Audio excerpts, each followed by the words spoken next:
Es un gusto saludarte y tenerte por aquí, mi querido Ernesto, y muchas gracias por tu tiempo. Se agradece nuevamente la participación de todos ustedes y ya estaremos comentando más adelante. Muchas gracias, buen día. Muy buenos días a todos. Muchas gracias por la invitación y el espacio para platicarles. Queremos hacer algo un poquito dinámico y sobre todo enfocarnos en un estudio de caso y en diferentes ejemplos en los que tiene que ver con cambio climático. Quiero agradecerle a Tere, que ya hizo la mayor parte de la chamba de la presentación que van a estar viendo ahora. Lo vamos a dividir en las siguientes partes. Lo que es un poquito más aburrido, pero que sé que les encanta a los múltiples abogados que andan por ahí, va a ser el marco legal, referencia, etcétera, del cambio climático, cómo incluimos esto en los estudios de impacto ambiental, varias consideraciones al respecto, y aquí es importante que lo vean desde una visión física. Sé que la mayor parte son biólogos, también de los que están acompañándonos, pero nosotros somos una consultoría en la que vemos muy poco de la parte bioquímica y mucho de la parte física. Entonces, la mayor parte de lo que les voy a platicar va a tener esta visión morfodinámica, hidrodinámica. El estudio de caso que les voy a presentar, y nos vamos a estar refiriendo una y otra vez, es el Gran Velas de la Riviera Maya, que tenemos mucha información a través de los años de ese proyecto y por eso les vamos a estar utilizando como un ejemplo. Al final nos vamos a enfocar en la parte que es más interesante, que es la adaptabilidad y flexibilidad de los diseños dentro de una visión futura. Y aquí creo que valdrá la pena el que también nos puedan compartir algo de experiencias y tener la retroalimentación de todos, que es lo más importante. Rápidamente, nosotros, ¿qué hacemos? Somos una consultoría mexicana, la oficina la tenemos en Cancún y solamente hacemos 3 cosas. Oceanografía, de nuevo desde el punto de vista físico, entonces hacemos todo lo que tiene que ver con batimetría, oleajes, corrientes, imagen falsa de fondo, estratos, mareas, etcétera. Cada vez la parte de modelación matemática de ambientes costeros y ríos es más fuerte en lo que hacemos y muchos de los resultados que les vamos a mostrar viene de ahí. Entonces hacemos escenarios comparativos y esto también tiene mucho que ver con lo que hacemos con otros consultores, muchos de los cuales están aquí en la plática afortunadamente, enfocándonos a evaluación de impacto ambiental. Y finalmente hacemos proyectos que tienen que ver con dragados, recuperaciones de playa, protecciones marginales, etcétera. No hacemos obra, no construimos, solamente nos dedicamos a los estudios y a los proyectos. Rápidamente, dar un escenario general de cambio climático. Creo que lo primero que hay que reconocer aquí es la polémica y la diversificación de opiniones que tienen que ver con el cambio climático. No voy a entrar mucho en ello, me voy a enfocar un poquito más a los datos duros y estos cómo los podemos aplicar. Esta gráfica es de las más importantes, creo, en las que podemos ir viendo los cambios de nivel de mar ya medidos que tenemos actualmente en la costa y diferentes escenarios que están hacia futuro en el cómo va a irse modificando ese nivel de mar, que es de los primeros efectos más palpables y con más consecuencias del cambio climático. Una nota importante de entrada es que durante los últimos años los reportes que se han emitido de cambio climático generalmente tienen escenarios negativos, medios y positivos, ¿no? Generalmente los escenarios más negativos están siendo rebasados cada vez que se genera un reporte nuevo. De lo que se había considerado previamente, y esto es algo que es importante a mantener en mente hacia un futuro y el cómo nos va a ir afectando. Entonces, el cambio climático es básicamente una variación que se prolonga en el estado medio del clima. Efectivamente, el clima está cambiando todo el tiempo y de un año a otro puede ser muy diferente. Sin embargo, si lo medimos sobre un periodo de tiempo largo, podemos ir viendo esas modificaciones. ¿Qué es lo que lo produce? Múltiples cosas, pero principalmente los efectos de gases invernadero que estamos emitiendo, y sí, son antropogénicos la mayor parte de ellos. Tenemos elevación de nivel del mar, tenemos cambios de temperatura, tenemos cambios de patrones de huracanes, de sequías, de lluvias, tormentas, etcétera, etcétera. Entonces, creo que esto es de entrada lo que necesitamos mantener. ¿Cuáles son los estudios que vamos a utilizar de referencia? El estudio global es el que comisiona la ONU a través del IPCC, que es el Foro de Cambio Climático. Tiene a 195 países y algo que es importante también notar aquí es que es un reporte que es sumamente politizado. Los periodos de censura de estos reportes duran generalmente un año y tiene mucho de científico, pero aún más de político. O sea, los borradores que se generan para estos reportes son censurados por todos los países y aquellos que tienen intereses políticos y económicos les quitan cualquier cantidad de datos, suavizan las frases, cucharean las gráficas, entonces hay que tomarlo también esto con pinzas. En base a esto es a lo que se toman las decisiones básicamente derivadas de todos los países que son miembros de este grupo, ¿no? Tiene 4 subgrupos, que es el de la parte física, que es de hecho en el que nos vamos a enfocar un poquito más, el de vulnerabilidad de impacto, mitigaciones y la absorción de gases. Estamos esperando el informe del año que viene, del 2022. Todavía no hemos, por lo menos nosotros, visto ninguno de los borradores que empiezan a publicarse antes de la salida de estos datos. Ok, aquí está. Ahora, en México, ¿qué es lo que tomamos? Básicamente tenemos el Instituto Nacional de Ecología, al cual le pusieron 2 letras más hace unos años y ahora también lleva la parte de cambio climático, y ellos retoman muchas de las recomendaciones del IPCC, las ponen en diferentes reportes, y en México es lo que tenemos principalmente como marco que nos puede auxiliar a llevarlo posteriormente a las evaluaciones de impacto ambiental. Son datos muy similares a los de IPCC y básicamente en el ambiente costero nos vamos a enfocar con temperaturas y con elevaciones de nivel del mar. Tiene muchas otras gamas estos reportes, hablan del desarrollo sustentable, conservación, diferentes programas de descarbonización, etcétera, que creo que estos, en el último punto, ahorita pues nos podríamos cuestionar fuertemente cómo están siendo afectados por las políticas del gobierno federal actuales y siquiera si se van a seguir manteniendo, ¿no? Sobre todo después de los compromisos que se adquirieron con el Acuerdo de París. Hay una nueva organización, la cual no hemos tenido de momento ninguna interacción ni estamos aplicando todavía en las evaluaciones que nosotros hacemos, que es el Sistema Nacional de Cambio Climático. Esto tiene un par de años y hasta donde yo he visto, y ahora me platicaba Tere, solamente tiene un reporte publicado. Ahora, esta es la parte creo que a muchos de ustedes que les va a interesar, y esto se los voy a dar de cuál es nuestra experiencia con múltiples manifestaciones de impacto ambiental y sobre todo en los últimos 2 años se nos están solicitando en todas las mías y ya lo estamos incluyendo de cajón. ¿Qué es lo que vamos a evaluar en la mía? ¿Cuáles son los escenarios tangibles o cuáles son los elementos tangibles? O sea, de lo que tenemos números duros y que podemos plasmar en la mía.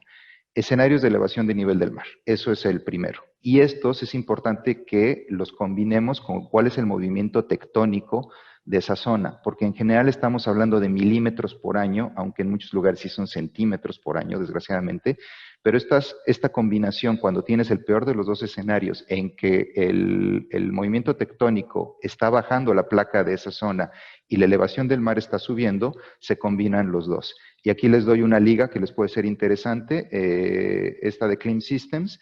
Ellos tienen un mapa para todo el mundo en el cual combinan los modelos del IPCC con el movimiento tectónico y uno puede obtener estas gráficas que están súper fáciles de digerir con una línea base de 1995 y las elevaciones posteriores.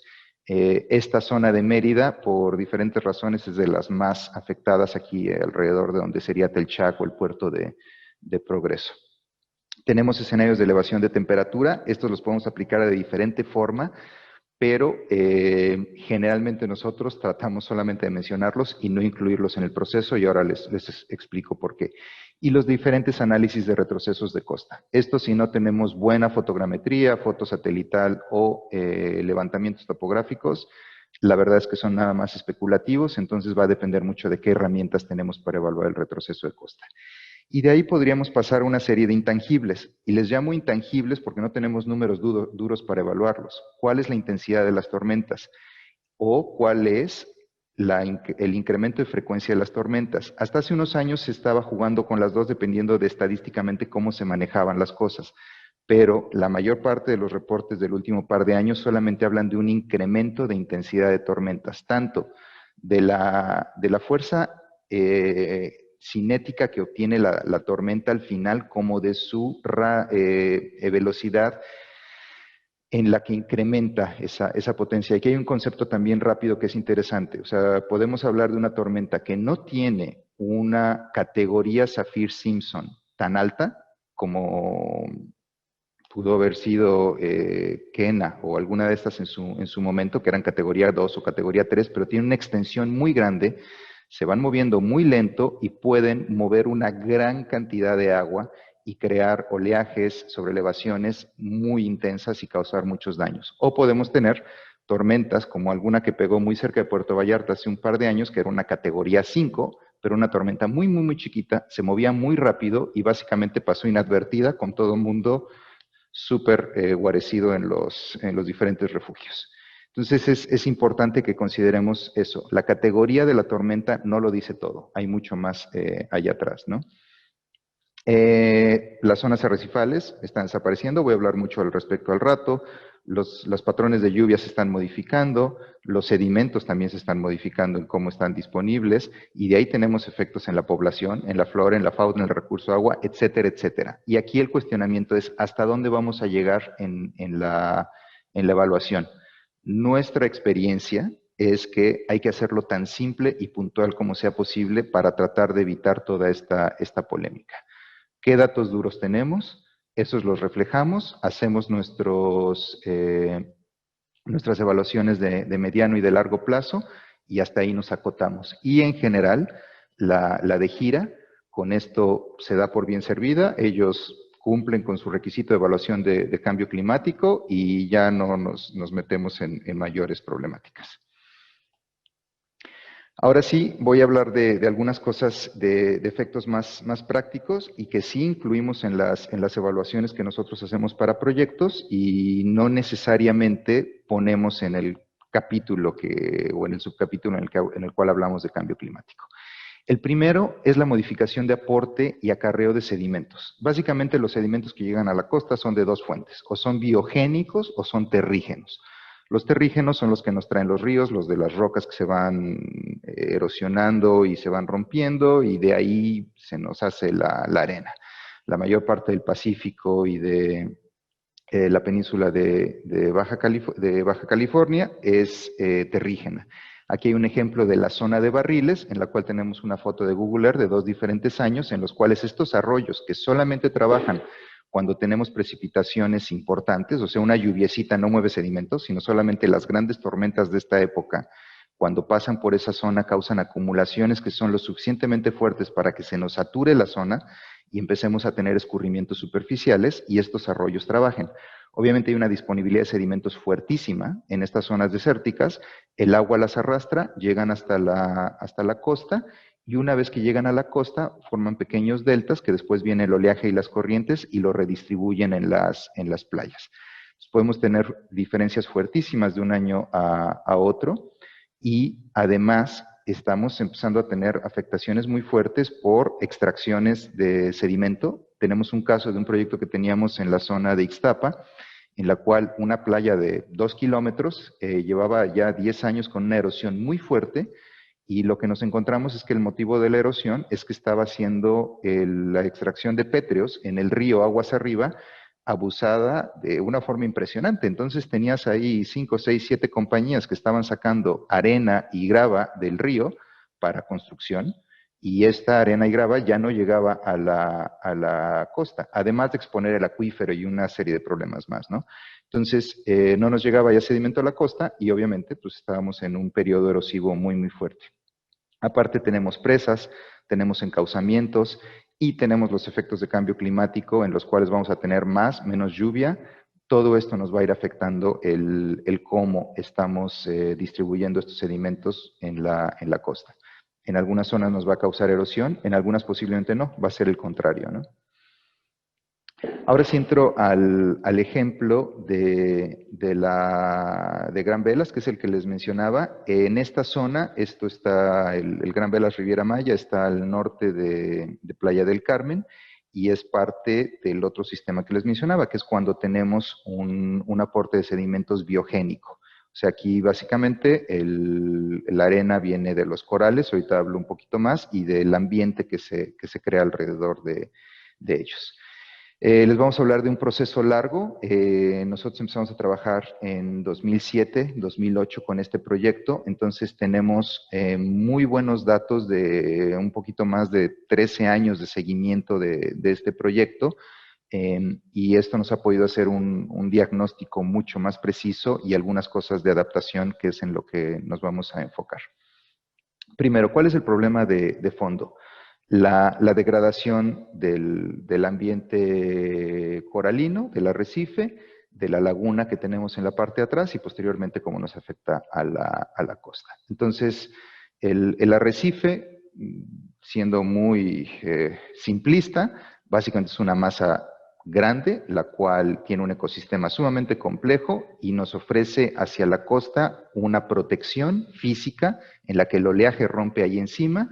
Y aparte, conforme los organismos se van renovando y van muriendo, sus esqueletos, los de los peces y los de ciertas algas calcáreas, se rompen, llegan a la orilla y se convierten en esta arena súper bonita que tenemos en el Caribe, que es blanca y son carbonatos de calcio y sílices básicamente, y con el sol brillan precioso.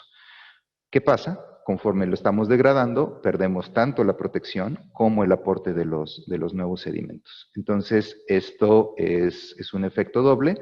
Aparte le metemos elevación de nivel del mar y le metemos contaminaciones, estamos teniendo el peor de los escenarios. En esta zona nos comentan los del Área Natural Protegida de Puerto Morelos que ellos están esperando que en menos de 10 años se tenga casi el 100% de su arrecife muerto. O sea, van a ser excepcionales los lugares en donde va a seguir funcionando el arrecife como ecosistema, ¿no? Y esto no lo podemos ver solamente como el arrecife, pues es parte de un sistema. Tenemos la zona arrecifal, después típicamente en la laguna arrecifal, en esta zona somera que se crea entre la cresta y la costa, tenemos un área en la que se dan pastos por lo general. El pasto fija, aparte de ser un ecosistema como tal, también nos fija el sedimento. Después tenemos la playa y muchas veces en la parte de atrás, sobre todo en esta área de Quintana Roo, en algunas de las zonas de Jalisco, también se da en Baja California, etcétera, tenemos una zona de mangle en la parte de atrás. Entonces necesitamos verlo el sistema completo y cómo se está afectando. Y aquí una de las formas en las que podemos tener adaptación, y seguramente les está viniendo a la mente a muchos, pues es vamos a rehabilitar el arrecife. No soy biólogo y seguramente un biólogo o dos por ahí me van a querer matar en los siguientes minutos, pero nuestra visión y la aproximación ingenieril hacia la rehabilitación de arrecifes es que todavía estamos más que en pañales. O sea, tenemos muchos problemas para poder ver la rehabilitación de arrecife como una visión factible para hoy regenerar el sistema, porque tenemos una problemática añadida. O sea, estamos teniendo un sistema el cual cada vez es más hostil a los corales por temperatura, por acidificación. Es muy lento el plantar los corales, su protección es limitada, la biomasa que generan también es muy limitada, es carísimo, la logística de irlos y ponerlos es súper complicada. Sí, potencialmente podemos llegar a cosas muy padres, pero el hecho es que hoy todavía no estamos ahí, ¿no? Creo que nos falta mucho, el trabajo que se está haciendo es increíble y aquí le robé estas fotos a Claudia Padilla, que ella es de las que más trabajan en este tema, pero nuestra visión de ingeniería en este momento es un elemento adicional pero por mucho aún no está en un punto en el que pueda resolvernos problemas de fondo, ¿no? Después tenemos las tormentas. En el caso del Gran Velas fue el huracán Vilma el que causó una destrucción fuertísima al hotel que se encontraba ahí antes, que era un hotelito que se llamaba Capitán Lafitte, y después de esto se construyó en la huella donde estaba el Lafitte, se construyó el Hotel Gran Velas, con una playa muy erosionada.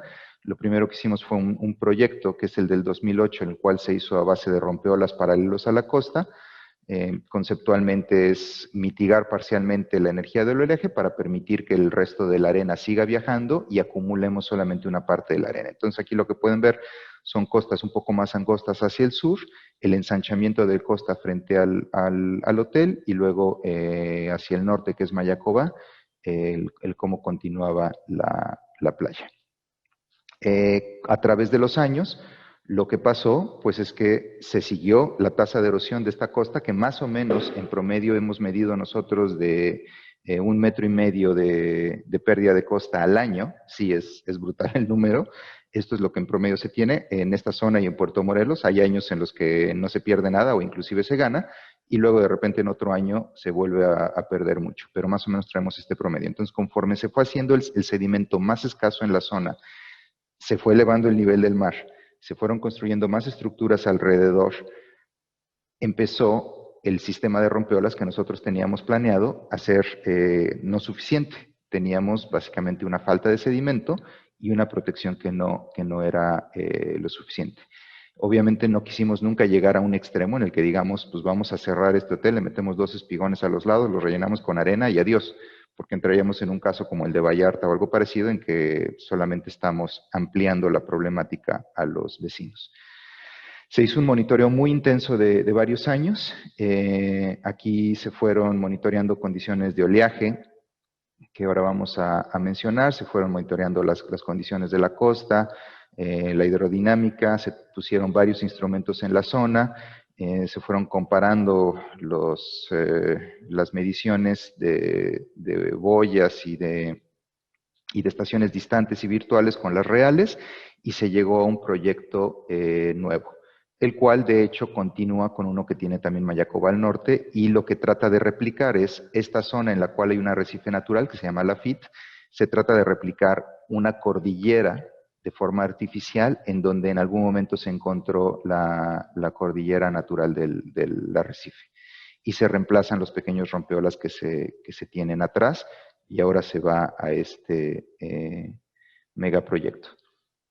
Aquí creo que el mensaje importante es el que ya nuestros proyectos tienen que tener una visión de adaptabilidad, y es hacia donde vamos a ir. Entonces, mucho del enfoque que estamos teniendo, no solamente nosotros, sino todos los consultores de esta área, es empezar a jugar con escenarios futuros. Tenemos pocas herramientas, tenemos mucha especulación, pero de momento es lo único que tenemos. Entonces, elevamos en nuestros modelos de simulación, y lo que están viendo aquí es una propagación de oleaje de un huracán sintético, o sea, irreal, basado en trayectorias reales, pero un huracán irreal que llega hacia el sur de la península de Yucatán, de Baja California. Nosotros vemos las alturas de oleaje, esas alturas las vamos propagando hasta que llegamos a la costa, y entonces vamos jugando con escenarios. Aquí tenemos un incremento de nivel del mar para una propiedad en el 2060. La escala Y está fuertemente exagerada.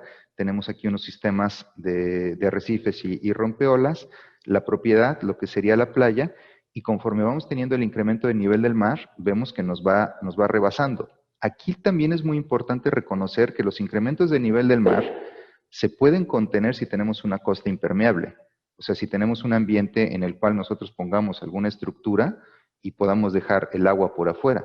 Pero si tenemos una costa permeable, como la que existe en toda la península de Yucatán, en un ambiente kárstico, en donde si el agua no nos entra por el frente, nos va a entrar por atrás, porque conforme vaya subiendo, va a ir subiendo por todos lados, no hay mucho que hacer. Y aquí es en donde realmente tenemos que cuestionar cuál es el medio en el que nos vamos a adaptar a futuro, pero aún más, tenemos que cuestionar la factibilidad del sistema que estamos utilizando para aprovechar la zona. O sea, ¿es realmente factible a largo plazo nuestro modelo de desarrollo en el que estamos construyendo sobre la primera línea, lo más cercano a la costa, en un escenario de inundación del 2040 al 2060, creo que esta debería ser la pregunta de fondo y hacia donde deberíamos de hacer muchas de nuestras evaluaciones.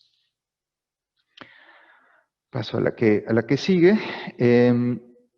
Dentro de este escenario de adaptabilidad necesitamos números.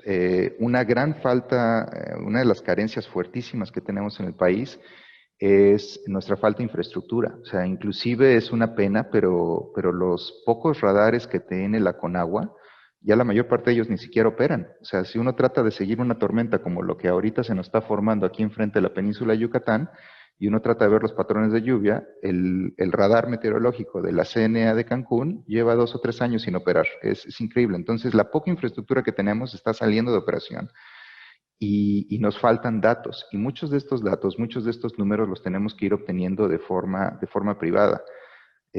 Solamente poner una boya meteorológica que nos esté midiendo datos meteorológicos y de oleaje y demás es un problema, porque como muchos de ustedes han de saber, se las roban, o se las roban o las vandalizan. Entonces ni siquiera podemos poner una boya. Entonces tenemos que andar buscándonos la forma en la que ponemos instrumentos que estén ocultos para que nadie nos los vaya a robar, con las limitaciones que esto implica. Y vamos teniendo muchos datos puntuales de algunos lugares, pero no tenemos datos grandes. En este caso, en Gran Velas hemos podido tener datos de oleaje continuos y de marea por varios años, aparte de campañas en las que se colocan instrumentos afuera, mediciones de costa, fotogrametría, etcétera, y se puede llegar a un diagnóstico mucho más claro. Y después podemos empezar a hacer escenarios en los que vamos poniendo diferentes protecciones y las vamos midiendo. ¿Cuál es el problema de esta falta de datos? Y aquí es un tema de incertidumbre y algo que también les pido, yo voy a hablar solamente de oleaje, pero aquí es algo que quiero que los que escuchan extrapolen a cómo lo vamos a pasar esto a temperaturas, a precipitaciones, a gases, a cantidades de clorofila, a lo que quieran. Y es que los datos históricos que tenemos, y aquí estoy hablando de una base de datos que es el WaveWatch 3, el cual es el modelo global meteorológico más robusto del mundo y que ha funcionado por más tiempo, tenemos 39 años de datos. ¿Cómo se van a comparar estos datos que tenemos hoy históricos, medidos, con los datos que podemos esperar hacia un futuro? O sea, ¿es representativa mi base de datos con el escenario que hoy estoy viviendo y aún más con el escenario que voy a vivir en los siguientes años? Y lo que nosotros nos hemos encontrado es que no. O sea, los comportamientos de oleaje históricos que utilizamos para el diseño de nuestras estructuras no son aplicables a los oleajes que estamos recibiendo hoy y creemos que mucho menos a los que vamos a recibir en un futuro. Y esto desgraciadamente lo aprendimos a las malas. O sea, hicimos los cálculos, pusimos unas estructuras y llegó una tormenta y nos lo rebasó y acabaron algunos de los elementos de coraza de un rompeolas fallando y cayendo. Y esto es porque estamos recibiendo oleajes más intensos, más altos de los que teníamos antes. Entonces, ahora lo que hacemos es que hacemos una comparación de bases de datos teóricos, después hacemos una simulación de cómo se van a comportar esos datos cuando llegan a la costa, que es la línea negra, y después medimos con un aparato en el mismo sitio en donde estamos simulando cuál es el oleaje que en realidad está llegando y vemos cuál es la correlación que tenemos. Y después de correlacionar lo modelado contra lo medido, tenemos que aplicar un factor de corrección. Generalmente después de este factor de corrección aplicamos un segundo factor, que es un factor de seguridad o un factor miedo hacia futuro para tener cierta protección. ¿Y este cuál es? Podríamos discutir horas acerca de ello, pero hay que aplicarlo. Porque si no, lo que nos pasa es esto. Y aquí quise poner la tormenta del 2014 en el sur del Reino Unido. Esta es la costa galesa, en el que se nos rebasan nuestras estructuras. Y creo que este fue el primer evento fuerte en el cual todo el mundo y sobre todo los europeos voltearon y dijeron, híjoles, ahora sí necesitamos empezar a tomarnos esto en serio y empezar a proyectar estructuras, quizá como los holandeses. Ellos utilizan periodos de retorno de 1000 años para la mayor parte de sus diseños. Y hacia allá tenemos que ir. Y el periodo de retorno de 1000 años de bases de datos viejas no va a ser el periodo de retorno de 1000 años futuro. O sea, quizás sea un periodo de retorno real de 100 años, una vez que empecemos a tener los efectos de este cambio climático. Entonces, ¿cuál es el mensaje aquí hacia los proyectos? Que sean adaptables.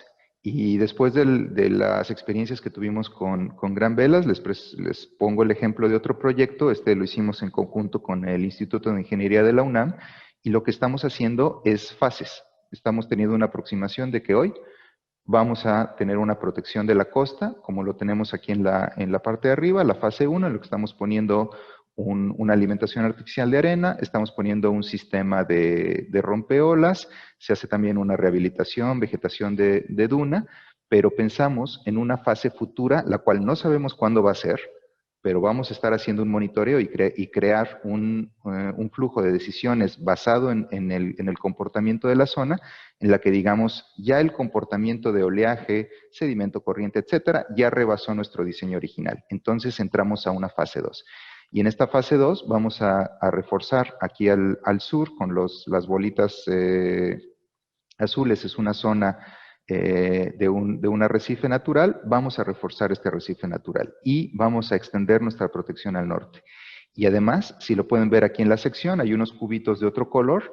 Vamos a hacer más grande nuestra área de rompeolas y que tengamos suficiente flexibilidad para que en un futuro podamos incrementar nuestra protección.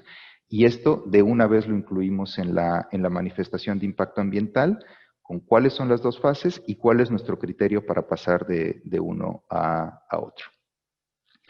Y dentro de este análisis, lo que necesitamos ver es también el entorno. Este es un ejemplo en lo que estamos teniendo es tirante de agua y diferentes inundaciones en caso de un huracán, ¿no? Este es un huracán simulado enfrente de la península de Yucatán. Esta es una propiedad en Playa del Carmen, y cómo vamos a estar esperando la penetración de oleaje en caso de esa tormenta, cuáles son las alturas que estamos alcanzando, y finalmente pues nos tenemos que preocupar también de cuál es la precipitación.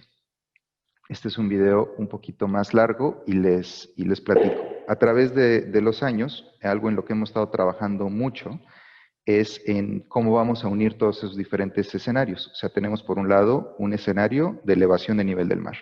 Tenemos una precipitación extraordinaria.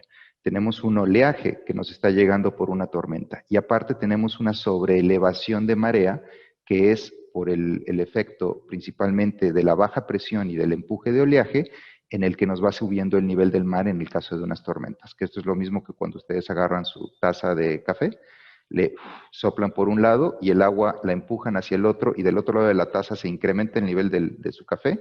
Esto es lo que pasa con las tormentas. Entonces hacemos un escenario en el que las simulamos por separado y luego los combinamos los diferentes escenarios. Este es un desarrollo, este es Puerto Cancún. Aquí sí tenemos permiso de usar estos datos de forma pública, en el que tenemos las zonas comerciales, las zonas residenciales, la marina, dársenas, escolleras, etcétera. Y lo que ustedes están viendo ahora es los niveles de marea a través de una tormenta simulada, que en este caso es el huracán Vilma.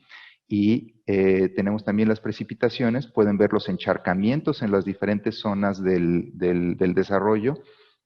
Además, a dónde nos están subiendo los tirantes de agua, cómo están drenando algunas de estas zonas, y lo que hacemos pues, es que este es un escenario de planeación. O sea, aquí el desarrollador, el municipio, el gobierno del lugar puede ver un escenario en el que dice: aquí sí construyo, aquí no construyo, aquí elevo mi nivel, aquí necesito dejar bocas de tormenta para que drene y no se me encharque el agua, etcétera, etcétera. Y podemos empezar a generar instrumentos para decisiones futuras. Y esto es algo que cada vez estamos utilizando más y más y más en todo tipo de estudios y sobre todo desarrollos, ¿no? Ok. Aquí, déjenme ver si no me pasé una diapositiva. No. Entonces, ¿cuál es la respuesta de mi costa? Aquí tenemos un ejemplo con una sección del tipo de la anterior. Está de nuevo exagerado el eje Y. Tenemos una zona con un rompeolas o un arrecife, sea natural o artificial. Tenemos una sobreelevación de marea, que es la línea azul claro, y tenemos una altura de oleaje. Tenemos una altura de oleaje que viene de aguas abiertas, rompe obviamente sobre la zona del rompeolas, se minimiza y sobre la costa tenemos una modificación. La doble rayita de la costa quiere decir que la costa original era la línea negra y lo que ahora tenemos ashurado en este color amarillento es el cómo se me modifica la costa después de la tormenta y se me desplazan las barras o la zona de la berma y las dunas, se me van para atrás y de nuevo podemos hacer un poco de planeación en base a estos escenarios, ¿no? Idealmente, ¿qué debemos de hacer? Bueno, pues no hay ninguna sorpresa, ¿no? Debemos de estar atrás de la zona de duna y lo más protegidos posibles, elevarnos, etcétera. Creo que estas son buenas prácticas que todos tenemos claro. Lo que es el reto, pues es que se apliquen. Y para finalizar, quiero nada más dejar una visión de cuál es nuestra aproximación hacia estos problemas y con las múltiples instituciones que afortunadamente trabajamos, qué es lo que hemos venido encontrando. Lo que creo que es más relevante es que debemos de tener una visión de adaptabilidad y escalabilidad. O sea, la incertidumbre a la cual nos estamos enfrentando es demasiado grande para tener soluciones radicales y que digamos, no, yo voy a construir mi puerto de esta forma, le voy a poner estos rompeolas y estoy seguro que esto me va a servir para mis siguientes 50 años de operación. La verdad es que hoy, si me presentan a alguien que se los pueda asegurar, se los felicito, pero es tanta la incertidumbre que todos los que estamos en este ámbito no queremos meter las manos a más de 5 o 10 años. Entonces, si no tenemos un desarrollo que se pueda adaptar y que tenga posibilidades futuras de ir escalando sus protecciones y su infraestructura, lo más posible es que nos estemos metiendo en broncas. Y la otra cosa es que necesitamos monitorear. O sea, si no tenemos datos en los cuales estamos monitoreando las condiciones del sitio, no podemos tomar buenas decisiones. Desgraciadamente, en el escenario que estamos hoy, no podemos depender de los gobiernos locales o federales para que nos den estos datos y necesitamos resolverlo con nuestra propia infraestructura, con una visión de flexibilidad de soluciones, pero también una flexibilidad de ideas y de diseño hacia futuro, ¿no? Entonces, con esto termino. No sé si tienen dudas, comentarios. Espero que haya sido suficientemente claro.